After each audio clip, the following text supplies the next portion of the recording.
के साथ साथ सुंदर सुंदर से भजन उस गोगा जी महाराज की, जैसे कि बताया है उस माँ भगवती के जगराते में यदि उस तारा की कथा ना हो तो जगराता संपूर्ण नहीं होता।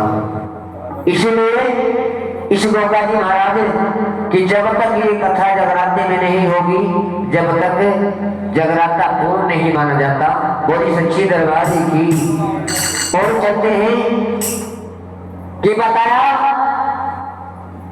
कि किला चूरू राजस्थान, उस तगड़ेवा नगरी में राजा उमराव राज करते थे, जिनके दो पुत्र थे, राजा जेवर और नेवर। दोनों बच्चे जवान हो जाते हैं भक्तों।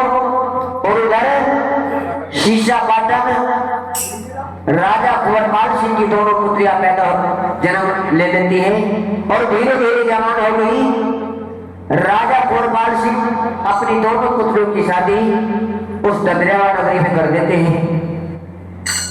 दोनों बहनों की शक्ल एक सी थी और दोनों बहनों की शादी राजा जेवर और नेवर के साथ बड़ी धूमधाम से कराई। लेकिन कुछ समय बीतता जाता है भक्तों। राजा जेवर बहुत दुखी होते हैं कि 12 साल हो जाते हैं, दोनों बहनों के किसी के भी कोई संतान नहीं थी। तो राजा जेवर बहुत ही हितकारी प्रजाकारी राज्य और बहुत दुखी होते हैं। तो राज प्रहोते पंडित को बुलवाया और पंडित से कहा कि महाराज आप पतरा खोल करके देखिए हमारे भाग्य में संतान है कि या नहीं।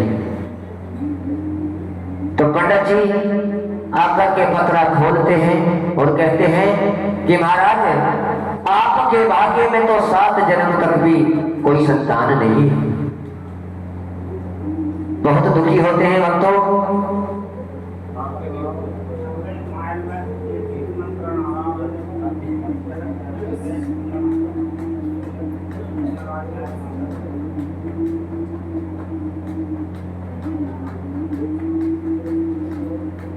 इस बात को राजा सुनते हैं तो बहुत दुखी होते हैं और राज पुरोहित पंडित से कहते हैं कि महाराज कुछ ना कुछ उपाय बताइए।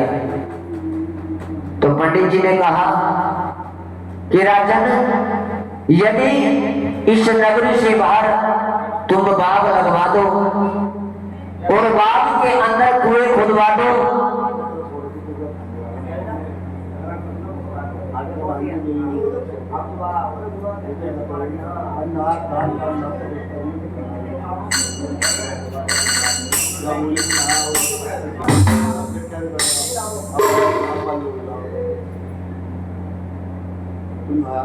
और कहने लगे